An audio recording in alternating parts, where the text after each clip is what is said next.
headed back to Buffalo right now. You can see the president's plane has landed.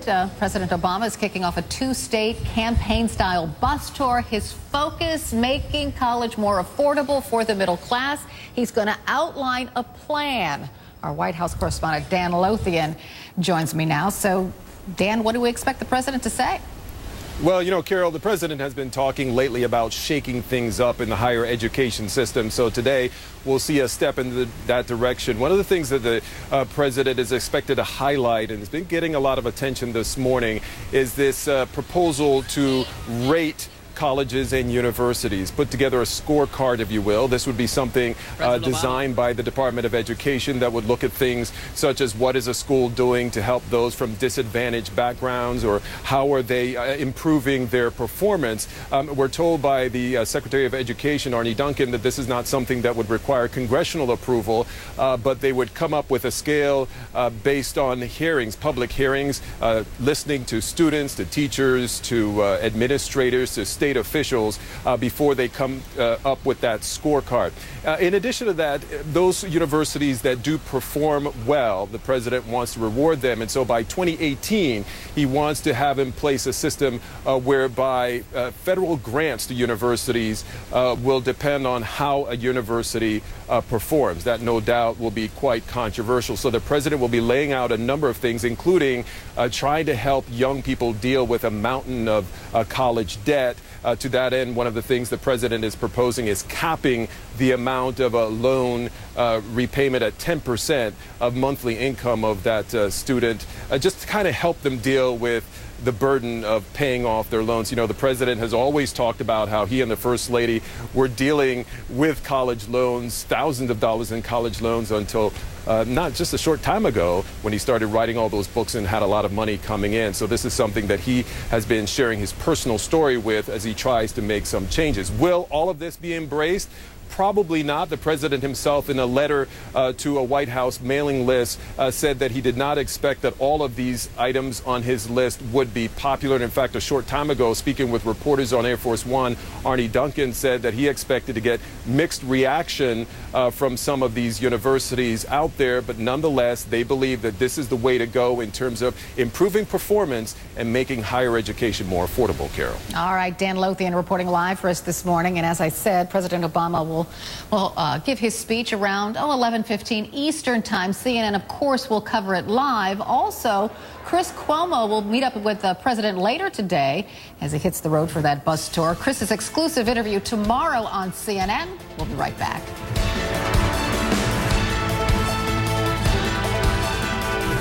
So following the live action right now on the road, because that's where the president has taken to on a bus tour, the road trip for higher education. So look behind him. See those students? They are the people he's speaking to, but you too, voters. We're going to explain why he's on the bus tour, what the message is, or maybe what the greater message is coming up.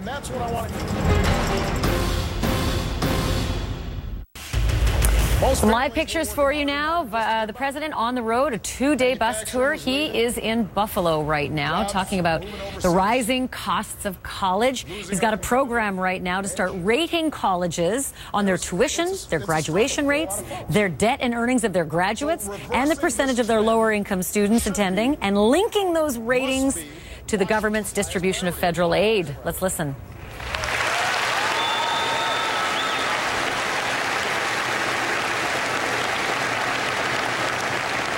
I've got to say, it's not always Washington's highest priority.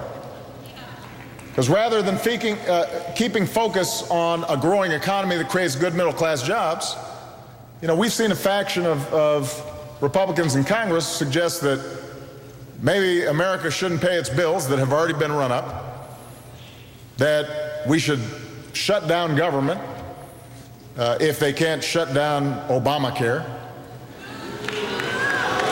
You know, that won't grow our economy. That won't create jobs. That won't help our middle class.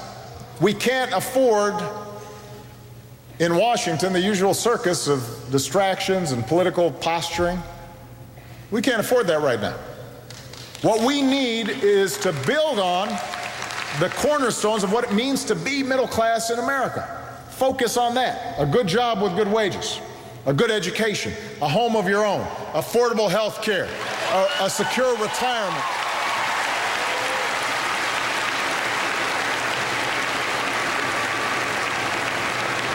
Bread and butter, pocketbook issues that you care about every single day, that you're thinking about every single day. And we've got to create more pathways into the middle class for folks who are willing to work for it. That's what's always made America great. You know, it's not just how many billionaires we produce, but our ability to give everybody who works hard the chance to pursue their own measure of happiness. That's what America's all about. Now, there aren't many things that are more important to that idea of economic mobility, the idea that you can make it if you try, than a good education. All the students here know that. That's why you're here. That's why your families have made big sacrifices. Because we understand that in the face of greater and greater global competition in a knowledge-based economy, a great education is more important than ever. A higher education is the single best investment you can make in your future. And I'm proud of all the students who are making that investment.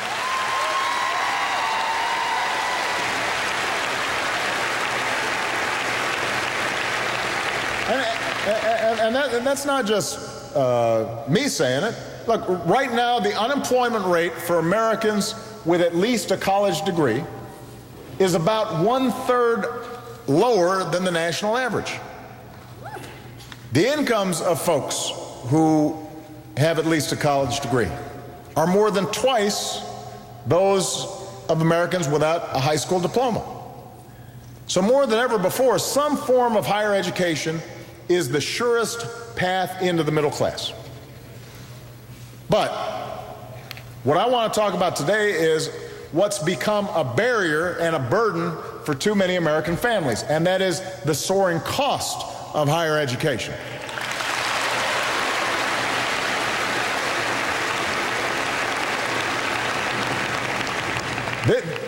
This is something that everybody knows you need, a college education. On the other hand, college has never been more expensive. Over the past 3 decades, the average tuition at a public four-year college has gone up by more than 250%. 250%. Now, a typical family's income has only gone up 16%. So think about that. Tuition's gone up 250%, income gone up 16%. That's a big gap. Now, it's true that a lot of universities have tried to provide financial aid and work study programs, and so not every student, in fact, most students are probably not paying the sticker price of tuition. We understand that, but what we also understand is that if it's going up 250 and your incomes are only going up 16, at some point families are having to make up some of the difference, or students are having to make up some of the difference with debt. And meanwhile, over the past few years, states have been cutting back on their higher education budgets. New York's done better than a lot of states, but the fact is that we've been spending more money on prisons, less money on college. And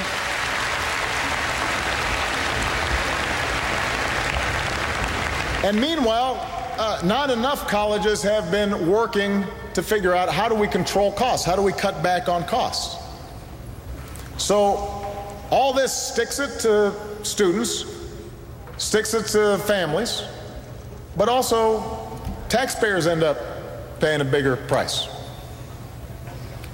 The average student who borrows for college now graduates owing more than $26,000. Wow. Some owe a lot more than that.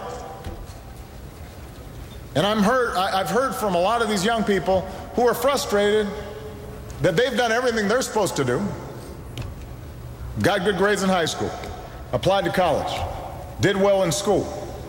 But now they come out, they've got this crushing debt that's crippling their sense of self-reliance, and their dreams. It becomes harder to start a family and buy a home if you're servicing $1,000 worth of debt every month. We're going to keep watching the president as he makes his remarks. And, you know, it doesn't matter what your politics are. It's the single biggest worry that I have. I have a 6-year-old and a 7-year-old, so in about 10 years, I need to start facing those big costs. And I think a lot of people out there feel the same way. College is terrifying if you're a parent, if you have children. If you have several children, good luck. By the way, the president is not just stopping here at the University of Buffalo. He's got a couple of other stops. He's going to be in Syracuse a little later today, at high school, in fact. And then guess what? We are thrilled that our very own Chris Cuomo snagged the big one. He got the big interview. He's going to do a sit-down with President Obama for an in-depth interview to discuss exactly this, higher education. But he's also going to discuss national security and international affairs. And with what's going on in Syria right now, that's going to be critical, those questions. You can watch this one-on-one interview. The discussion is tomorrow morning on our brand new Day. Morning program begins 6 a.m. Eastern Time. Encourage you to watch. I'm going to just cut you off there because we've got the president live, so I'm going to come back to you if I can. But in the meantime, back to the university at Buffalo. Let's listen in. Can't afford the $1 trillion in outstanding student loan debt, much of which may not get repaid because students don't have the capacity to pay it. We can't price the middle class and everybody working to get into the middle class out of a college education. We're going to have to do things differently. We can't go about business as usual. Because if we do, that'll put our younger generation, our workers, our country at a competitive disadvantage for years. Higher education is still the best ticket to upward mobility in America, and if we don't do something about keeping it within reach, it will create problems for economic mobility for generations to come. And that's not acceptable.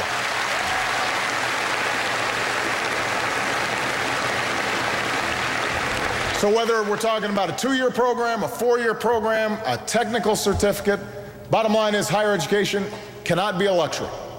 It's an economic imperative. Every American family should be able to afford to get it. So that's the problem. Now, what are we going to do about it?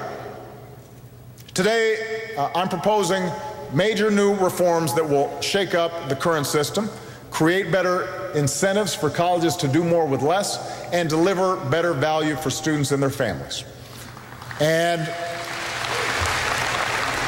some of these reforms will require action from Congress. So we're going to have to work on that. Some of these changes I can make on my own. We are going to have to... We're going to be partnering with colleges to do more to keep costs down, and we're going to work with states to make higher education a higher priority in their budgets. And one last thing, we're going to have to ask more of students who are receiving federal aid as well. And I've got to tell you ahead of time, these reforms won't be popular with everybody, especially those who are making out just fine under the current system. But my main concern is not with those institutions. My main concern is the students those institutions are there to serve, because this country is only going to be as strong as our next generation. And I've got confidence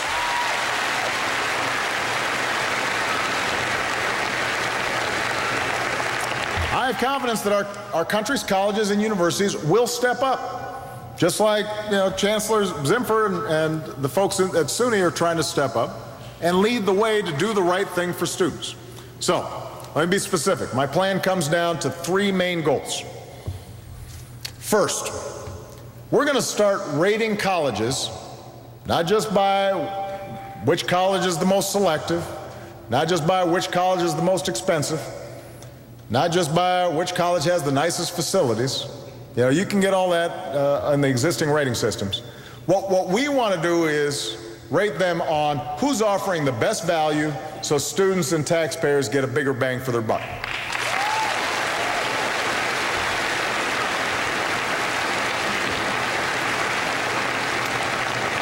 Number 2, we're going to jumpstart new competition between colleges, not just on the field or on the court, but in terms of innovation that encourages affordability and encourages student success and doesn't sacrifice educational quality. That's going to be the second component of it. And the third is we're going to make sure that if you have to take on debt to earn your college degree, that you have ways to manage and afford it. So